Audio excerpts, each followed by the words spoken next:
To understand completely about how children develop, you have to continue to follow them over time. Helping us answer this question, which is going to have an international impact. And the benefits might be huge. It's what I consider the potential to be a public health jumpstart. Do you think that 30 seconds could have a massive impact on childhood development? The project has been successful, and it's been successful because of the families. We joke often that she's probably going to be the only first grader that understands the parts of the brain because we talk about it so much.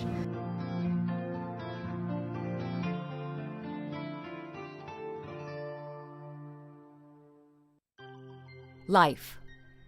Precious, delicate, and infinitely complex.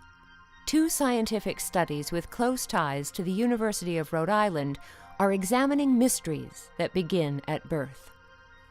One is the longest study of prematurely born infants in the nation. The second focuses on early brain development. Both are leading researchers and scientists into new realms, new frontiers of knowledge and discovery.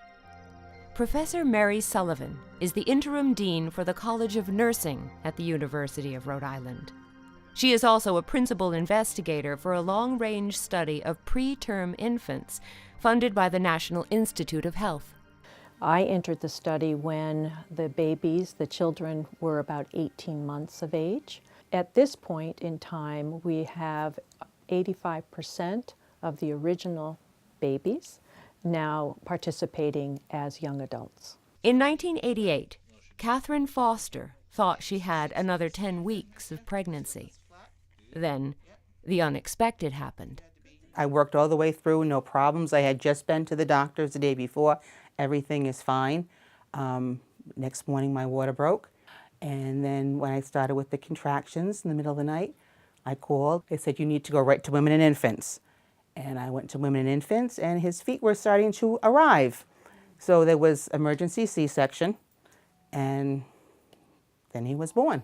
Catherine's son, Sean, weighed just 1.5 pounds.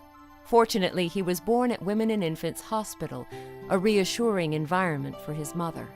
I figured he was in the best possible place that he could be in. He got the best possible care. The care there was phenomenal. They were very good, very accommodating. You could come in anytime you wanted to. You want to feed him, change him, go right ahead. When he was ready, Catherine took her baby home. Like any new mother, there was a period of adjustment. Just getting used to the routine, the wake, sleep, how much is he going to eat? Is he going to keep it down? And he's so little. You just develop your own routine and you follow what he's doing, and we didn't sleep through the night for quite a while. Catherine and her son Sean became part of the National Institute of Health's study of premature born babies. Like many preemies, Sean faced a variety of health challenges. When you hit the school age, I mean, he had ear infections pretty much all the way through until maybe he was 12. Then he didn't have the immune system because he'd get every cold that came down the pike. For young Sean Foster, participating in the study's tests was just a normal part of his childhood. I would do memory games, play with toys, take a puzzle, here's a picture, make the picture with the blocks. I remember going to the study when I was probably, we'll say, 7 or 8. I don't think I realized it was a preterm study then. I just knew it was a place I had to go. Catherine felt certain that her son's long-term participation in the study would be beneficial. There's so many unknown factors. He would be in the best place if there was something going on, and because you saw them so frequently, they would be the ones that would pick it up first. And I would be in the best place to get help for him if there was anything that was needed. Professor Sullivan feels that long-range studies are vital to understanding the changes that take place in the life of a premature born child. To understand completely about how children develop, you have to continue to follow them over time. And we think and believe even more now that it's the many little things that are happening in the life that impact how children do. At times, Catherine felt that unrealistic expectations were placed on her son by people who were well-intentioned but misinformed. okay, at 6 months they're supposed to be doing this, and at 9 months they're supposed to be doing that. Well, preemie, they're not. And they're going to do it when they get to that point. And people look at your baby like, well, you know, that he's not doing this yet. No, he's not, because he's really not supposed to be this old either. And eventually he will do it. And Sean did those things, not at the typical milestone that every other child was, but he did them. Catherine found ways to ensure that her young son had experiences that would nurture healthy development. I didn't have a lot of money back then, so we would do things that really didn't require a lot of money, whether it was out planting flowers, we would grow vegetables. The little things, just taking the time and letting him take the lead for the things that he was interested in. A lot of hands-on, a lot of just doing things with, and not just putting him in front of a TV. You know, actually being out and doing things with him. And that's how they learn. Project manager Susie Winchester credits the study's continued success to the cooperation of the many families that have participated in the project. The project has been successful, and it's been successful because of the families. 85% retention from birth to age 23, it's not us, it's the families coming in and being invested. The long-range study carefully examined a wide variety of factors that affected the development of the preterm babies as they matured. One of the prime interests was the health.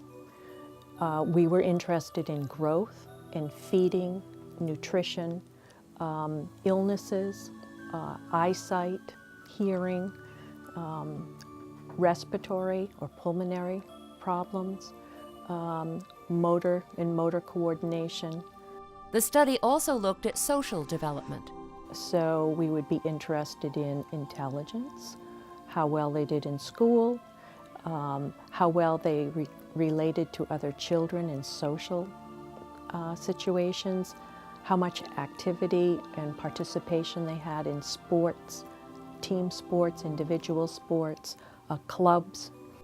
Research leads to the conclusion that positive interaction between child and parent is a vital link in mental growth. That interaction between parent and child is necessary, absolutely necessary for multiple reasons: the child's emotional well-being, intellectual stimulation, academic achievement, motor coordination, every part and every facet that the parent and the child can interact with one another has an impact on every part of the child's development. This long-term study of premature born infants has revealed some interesting trends. We're finding now that the boys don't always do as well as the girls. Girls seem to be able to be more sociable, do skills or have skills for living, managing their life, making decisions. Boys are a little bit slower, it seems to be. Around the world, international studies of premature babies are expanding our knowledge of the challenges these children will face in adulthood. Over the 20 years of the study, there's a lot of new knowledge about prematurity, and these are coming not only from the United States, but countries across the world: Scandinavia, Australia, Canada, and Europe. Researchers who pioneered that study have made a deep commitment to the science and the participants. I do remember everyone's name, and I'm always interested in kind of what happened, what are they doing, how are they doing. Dr. Judith Mercer, Professor Emerita at the University of Rhode Island, is conducting a different study, one with implications for both preterm and full-term babies. When a baby is born, the umbilical cord is clamped and cut. Dr. Mercer and her colleagues are exploring the possibility that delaying the cord clamping by 5 minutes could improve brain development. Called the Infant Brain Study, the project is funded by the National Institute of Health and the Bill and Melinda Gates Foundation. Yes, we've done a couple of studies on preterm infants, and we found that when we delayed the cord clamping just briefly in the preterm babies, that they had less interventricular hemorrhage, which is bleeding in the brain, and less sepsis, which is infections. Dr. Mercer is an expert on the effects of placental blood transfusion. Placental transfusion occurs when the cord is not clamped right away at birth. It refers to the amount of blood that's left in the placenta after the baby's born, and if people are patient, then that blood transfers into the baby. In this country, we've started a process of clamping the cord right away, but it's never been studied if that's safe for babies or not, and so that's what we're looking at. For infants that are born prematurely, cord clamping can only be delayed for a limited amount of time. Well, with the preterm babies, all we could do is to delay about 45 seconds, and we would hold the little babies down because gravity helps them get more blood. But one of the things that's happening now with preterm babies is that we're putting babies skin to skin right after birth, putting them right up on the mother's abdomen. And so that slows down the baby getting the placental transfusion a little bit when you put them above the level of the placenta. And so with the term babies, we were actually waiting 5 minutes before we clamped the cord, at least 5 minutes. Deborah Erickson Owens, assistant professor of nursing at the University of Rhode Island, is a principal investigator for the infant brain study. Her research reveals that delaying umbilical cord cutting is not a new idea. Many midwives have been practicing for a long time with not interrupting until the cord stops pulsating, until the baby does get its blood, while the baby remains skin to skin. It's been part of our practice for a long time. However, midwives aren't the dominant providers of care. An unplanned encounter opened the way to a new investigation strategy for colleagues Mercer and Erickson Owens. A couple years ago, Deb and I were at a research meeting at Women and Infants, and we heard Sean Dione give a talk on his work looking at myelin in the brain, and both of our brains clicked and said, that's it, that's exactly what we need to look at to see if this issue is really important or not. Professor Erickson Owens was intrigued by what she heard. We sat and talked to Sean, quickly set up meetings and talked, and we looked at can this really make a difference? Can we demonstrate that this really simple task at birth can make a difference to developing brains? Sean Dione, assistant professor of engineering at Brown University, is the director of the Advanced Baby Imaging Lab at Brown. I guess what we bring to things is, so we worked for quite a while on developing ways of looking at brain structure and how brain structure develops over time in infants. And this has been obviously something that's been thought about and wanted to be investigated for ages and ages and ages. But the technology didn't really exist. Magnetic resonance imaging, or MRI scans, can help scientists to study the brain in exquisite detail. But taking an MRI of an infant presents significant challenges. We came up with a number of ways to actually, both, I guess, logistically, how to get children into the scanner and out of the scanner and scan them successfully without sedating them. And then we also worked on imaging techniques to image very specific portions of the brain. So in here is our Siemens 3T or Tesla MRI. So these are the headphones that we put on our little ones' ears when they come in. It plays through them. We pipe in some white noise. It sounds like a babbling brook. So once they're in, we actually place them on their ears to decrease the sound of the MRI considerably also. This is actually the camera part. It's called the head coil, but this is actually what takes the images of the little one's brains. This just clicks on. 5-10 years ago, we wouldn't have been able to do this. We wouldn't have had safe access to look at babies in their development. An MRI puts out far less energy than an X-ray and is considered a safe procedure. There's presently, I think, about 20 million MR scans that are done a year, and there's been absolutely no finding of long-term adverse effects related to magnetic resonance imaging. It's very, very different than, say, CT or X-rays, which we always sort of hear about in the media, and we know that those cause damage.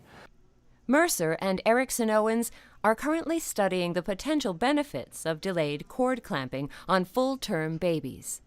Well, in this study, what we're doing is we're actually randomizing the babies. We're randomizing half of the babies to have the routine care, which is immediate clamping usually, and the other half of the babies to have a delayed clamping. And then that way we can follow them, we can look at the iron in their blood and compare that when they're, and then we're doing an MRI on the babies at 4, 10, and 24 months. The process is a rigorously controlled scientific exercise. When the moms come into labor, we open a card and we randomize them. That card tells us what group they're going to get randomized to. We do a lot of things like we measure how much blood is left in the placenta, we measure the iron, the ferritin level in the cord blood, we measure it in the mom, we call them at 2 months, and then at 4 months they come over here to Brown. The study looks closely at the gradual growth of myelin sheaths around nerves, a vital step in brain development. And it's only over time as your brain develops and your brain networks develop and information needs to be sent between all those gray matter regions that you build up this myelin sheath, which basically speeds the rate of that information transfer by up to 10,000 times. And imaging that specific component, that myelin fat, has been very difficult. And so we came up with a way of doing that fairly robustly and in a really quick manner. Could delayed cord clamping help improve the development of the myelin sheath? Does the timing of cord clamping, basically the amount of blood that you have after birth, does that in any way give you sort of a lead on developing that white matter, that myelin?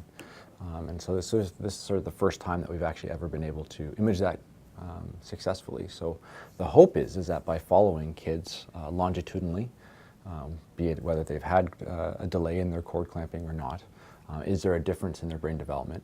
And then more importantly, if there is or isn't a difference in that brain development, does it relate to differences in their behavioral development? So, for example, do those who are delayed, do they have increased gross motor skills at certain time points? Do they have increased in language development at certain points in times? And does that relate back to increases or differences in the brain structure in those kids? Once parents have agreed to participate in the study, a carefully controlled process begins. We send a congratulations card when we hear that the baby's been born. And then about a month later, we contact them about setting up their first MRI scan. And we've been managing just, getting the parents comfortable with having an MRI and coming and spending an evening with us. I think she's realizing she's the star of the show. Oh, this is Lillian. Let's see, she was actually named after Steve's grandmother, so we brought her into the world on the 14th of May this year. So she's hit her 4-month birthday finally and is growing quite rapidly, in my opinion. Well, this is sort of, close to us because we both do neuroscience. So Yeah. both of our graduate degrees are in behavioral neuroscience. So we like to contribute when we can and sort of be advocates for participating in science, because there are, I think, a lot of people who are sort of apprehensive and might not understand the process. We've dedicated many, many years of our lives to research, so whenever we can help other people along in that process, we love to do it. Oftentimes, if kids aren't assessed and they go through typical development, there are frequently things that don't get caught if there are problems until kids Much later. enter the elementary school system, and then they're tested on a more regular basis. So, I think it's really a win-win. Professor Deoni has developed several unique methods to successfully scan infants. In terms of how we actually get a scan of these little guys, we try to do everything at night while they're sleeping. And to accomplish that, we've done a lot of things on the MR side. Anyone, again, who's had an MR knows that they can be quite loud. So we've softened the noise down on the machine by making it run slower. We've also put in soundproofing inside of the scanner bore, so that dampens some of the sound. And then we also use sound attenuating headphones. Scientists feel confident that the study could provide important answers to complex questions about brain development. What we're looking at is how the extra iron that the baby gets in the placental transfusion if that affects the amount of myelin that the baby makes in their brain. Myelin is very important because it covers the nerves. It's a lining that covers all the nerves in the brain. And there's some indication that when that lining is not as thick as it should be, that babies have and children have more difficulties, even such things as autism. So, and we know that iron is very important to help make the myelin. The success of the study is predicated on a team effort by recognized experts in their field. Well, I was very fortunate when I came to University of Rhode Island to get linked through Dr. Peggy McGrath with Women and Infants Hospital, which, as you know, is the largest institution delivering babies in Rhode Island. All the babies are born at Women and Infants, and they also are a level 3 hospital, so they have a lot of preterm babies. So it was a natural place to study this effect on preterm infants. And then all the MRIs and the developmental testing is done here at Brown. We can offer obviously a lot of technical expertise on the imaging side and analysis side, but they bring all the clinical side, which is actually the most important bit, the high order bit, right? Because if it doesn't matter what we do, if it doesn't impact clinically or public health, then why bother doing it? There's so much that Rhode Island offers, whether it's resources, whether it's talent, whether it's science questions to be answered. We're so lucky that we have such a small state. So communication and working together, it should be easy. And I think that this is a perfect example of how easy it is to actually collaborate. New technology is unlocking secrets hidden in the miraculous world of an infant's developing brain. The possibility exists that delayed cord clamping could prove extremely beneficial to babies. Well, the potential appeal of this, it is a physiologic event that doesn't require any extra money, maybe requires 5 minutes of time, and the benefits might be huge. It's what I consider the potential to be a public health jumpstart. It very much is in line with the midwifery model of care supporting normal physiologic birth. And the benefits may prove to be huge. Scientists involved in the study continue to seek the cooperation of volunteer parents. That's our big push right now, is to get word about the study out there to people and to get parents in the community interested in enrolling in the study and helping us answer this question, which is going to have an international impact, because in some countries, anemia in children and low iron deficiency is a huge problem. And one of the things, we may be contributing to that problem by cutting the cord right away at birth, but we don't know that for sure. And we don't know for sure if it does make a difference. So we hope to answer that question. Researchers agree that the parents who are participating play a vital role. Our parents have been phenomenal that we've had in the study so far. They're excited about it. They have all different reasons for being involved in the study, and bringing their backgrounds into it. Since it's new, we're learning from them also on how we can better get our word out, like how they can hear more about us, other potential moms and fathers. We would absolutely try to encourage people to participate in these studies and any studies that they can be involved in. As Steve says, anything that we can do to add to the body of knowledge is going to be helpful for all of us in the long run. There is optimism that the infant brain study could provide a major scientific breakthrough. When Judy came to me and said, well, there's this really, sensitive period right after birth that could have a pretty tremendous influence later on. If you think that 30 seconds could have a massive impact on childhood development, that's a pretty massive, public health question. Early participants in the preterm study are justifiably proud to have been part of that historic effort. When I think of what they can do now medically, they couldn't do those things 25 years ago. They didn't have all this, and it's only through what the research and keeping track of however many little babies they've kept track of all these years, that's a really big feat, and they have a lot to be proud of. I've had nothing but positive experiences with this study. I would have no qualms about going 5, 10 more years.